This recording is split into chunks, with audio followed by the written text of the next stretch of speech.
राख भरोसा ये हमर चाचा करे ले वादा हो।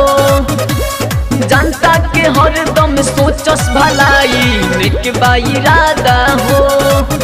ए चाची करो ना विचार तो अपना फूल कुमारी देवी के बीडीसी बनाई हो करो ताड़ी और जी तोहार। अपना पिंटू भैया के समिति बनाई हो विजयी बनई हो अब की बार।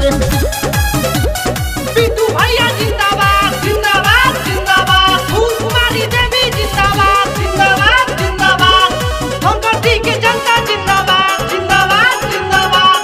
के बड़े हो चक्कर में कोई नहीं है टक्कर में। करमट जुझारू औरी शिक्षित उम्मीदवार हो। गाँव के विकास होई बाहरे होनहार हो, बाहरे होनहार हो। हाथ जोड़ी कहे सुशील भोजपुरी श्याम सन्यासी हो।